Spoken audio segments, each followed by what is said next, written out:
Halo, selamat datang kembali. Hari ini kita bakal ngulik lebih dalam isi di Almanac of Naval Ravikant. Ini kan kompilasi pemikiran Naval Ravikant ya, pengusaha sama investor itu, yang udah ada terjemahan Indonesianya. Sumbernya tuh macam-macam. Ada yang dari cuitan Twitter dia, ada juga wawancara panjang. Nah, misi kita kali ini, kita mau coba saring, intisari paling penting soal bangun kekayaan, sama meraih bahagia yang mungkin bisa Anda coba renungkan juga. Oke, langsung aja ya, kita bedah bagian pertama soal kekayaan. Naval ini pandangannya menarik banget soal ini.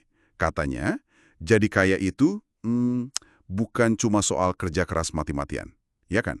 Anda bisa aja kerja, katakanlah 80 jam seminggu, jadi pelayan restoran. Tapi itu nggak otomatis bikin Anda kaya. Gitu kan? Pelan keterampilan, skill set gitu, yang bisa dipelajari. Jadi bukan cuma teori buku, tapi lebih ke pemahaman apa sih yang perlu dibangun, terus sama siapa kita bagusnya kerjasama, dan nah ini penting, kapan waktunya pas buat gerak. Kuncinya itu ada di pengetahuan spesifik. Sesuatu yang gimana ya, nggak bisa diajarin massal di kelas gitu. Seringnya muncul dari rasa penasaran kita sendiri, passion, sesuatu yang buat kita mungkin kayak main-main aja, tapi orang lain lihatnya kayak kerja keras. Oh, menarik. Pengetahuan spesifik ya. Terus dia juga nekenin soal nuker waktu sama uang itu ada batasnya. Kita ndak bakal beneran kaya cuma ngandelin gaji, gitu ya. Iya, betul.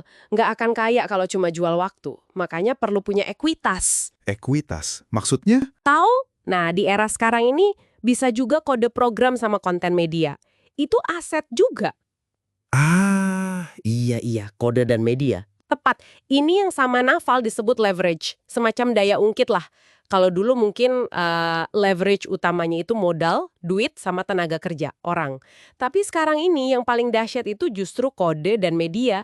Coba bayangin aja, Anda bikin satu, katakanlah kursus online. Itu kan media ya. Atau bikin aplikasi, itu kode. Itu bisa dibeli, dipakai ribuan, jutaan orang tanpa Anda perlu ada di situ buat tiap orang. Wah, iya juga ya. Skalanya jadi besar banget. Nah, itu dia. Itu memungkinkan Anda melipat gandakan dampak dari judgment atau penilaian Anda. Eksponensial dengan biaya bikin kopiannya nyaris nol. Gila sih itu penggandaannya. Tapi, bukannya leverage segede itu risikonya juga gede ya? Di sini akuntabilitas masuk gitu. Persis. Buat bisa dapat akses ke leverage gede gitu, Anda ya harus mau ambil akuntabilitas. Artinya, berani ambil risiko bisnis, pakai nama sendiri, di depan publik. Kalau sukses, ya imbalannya gede. Tapi kalau gagal, ya Anda yang nanggung. Jadi masyarakat itu bakal ngasih kita tanggung jawab, ekuitas, sama leverage tadi sebagai imbalan kalau kita berani ambil risiko yang terukur.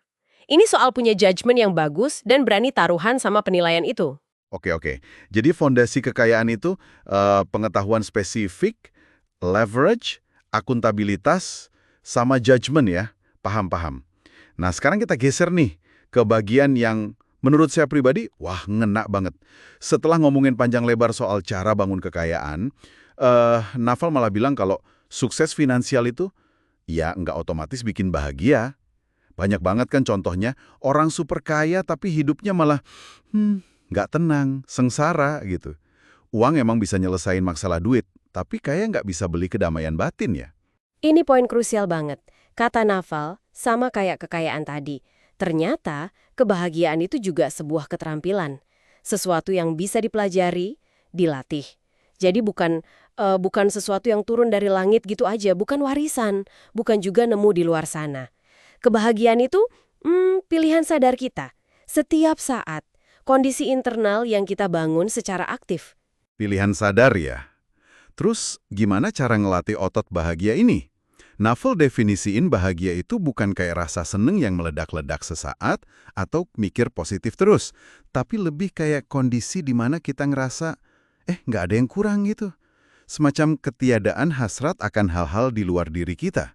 Pikiran yang tenang, yang damai sama kondisi sekarang ini. Iya, dia ngasih elaborasi menarik soal ini. Katanya gini, setiap hasrat adalah ketidakbahagiaan yang dipilih.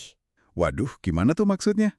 Coba pikir gini deh, pas kita pengen banget sesuatu, misalnya naik jabatan, atau pengen punya gadget baru, atau pengen diakui orang lain. Itu secara nggak sadar, kita kayak bikin kontrak sama diri sendiri buat nggak bahagia sampai keinginan itu tercapai. Oh, jaga kita menunda kebahagiaan gitu ya? Kurang lebih gitu. Kebahagiaan sejati, kata Naval, itu datangnya dari dalam. Dari kedamaian internal, dari kita nerima momen sekarang apa adanya. Bukan dari usaha terus-terusan ngumbah kondisi luar biar cocok sama mau kita. Dia juga bilang, rasa iri itu musuh utama kebahagiaan. Kalau kita banding-bandingin diri terus sama orang lain, wah itu resep pasti buat nggak puas. Wah, benar banget sih itu. Apalagi zaman sosial media gini ya, gampang banget banding-bandingin. Terus, ada langkah praktisnya nggak sih? Selain cuma ubah pola pikir gitu? Ada. Naval itu nyaranin banget buat bangun kebiasaan baik secara sadar dan metodis. Kayak misalnya meditasi buat nenangin pikiran. Meditasi, oke? Terus olahraga teratur, jaga makan sehat, mungkin ngulangin gula atau kafein yang berlebihan, dan satu lagi yang penting banget, pilih-pilih lingkungan pergaulan. Orang di sekitar kita itu ngaruh banget ke mood sama cara pikir kita loh. Setuju. Circle pertemanan ya? Iya, semua ini kalau dilakuin konsisten, pelan-pelan bakal naikin level dasar kebahagiaan kita. Prosesnya emang kayak ngelatih otot di gym sih, perlu sabar, perlu disiplin. Oke, jadi kalau kita tarik kesimpulan besar nih dari obrolan kita soal Almanek Naval Ravikant ini, kayaknya ada 2 pilar utama ya yang bisa kita ambil. Pertama, soal kekayaan. Itu bukan misteri, tapi kayak sistem yang bisa dipelajari dan dibangun secara etis. Kuncinya di kombinasi pengetahuan spesifik, pakai leverage cerdas, berani ambil akuntabilitas, sama punya kepemilikan aset. Intinya paham aturan mainnya, Pak ya? Betul, dan pilar kedua soal kebahagiaan. Itu urusannya ke dalam diri. Sebuah keterampilan yang bisa diasah lewat pilihan sadar buat nerima kondisi apa adanya, ngurangin ketergantungan sama hasrat dari luar. Terus ya itu tadi, bangun kebiasaan positif buat dukung kedamaian batin.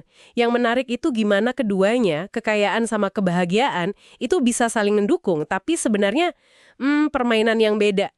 Kekayaan fokusnya nyelesain masalah di luar, kebahagiaan fokusnya benahin kondisi di dalam. Gitu kan ya? Iya, benar banget. Nah, sebagai penutup nih, ada satu pemikiran yang mungkin bisa Anda bawa pulang buat direnungkan. Naval kan sering ngingetin ya, kalau Sang Buddha itu dulunya pangeran kaya raya, sebelum akhirnya cari pencerahan. Jangan-jangan nih, mencapai kebebasan finansial dulu, nyelesain masalah uang dulu, itu justru bisa jadi langkah awal yang ngebuka energi mental sama waktu kita ya, biar kita bisa lebih fokus ke perjalanan yang lebih dalam lagi. Nyari kedamaian, nyari kebahagiaan sejati dari dalam diri. Sesuatu buat dipikirin lebih lanjut nih. Oke deh, sampai jumpa di penelusuran kita berikutnya ya.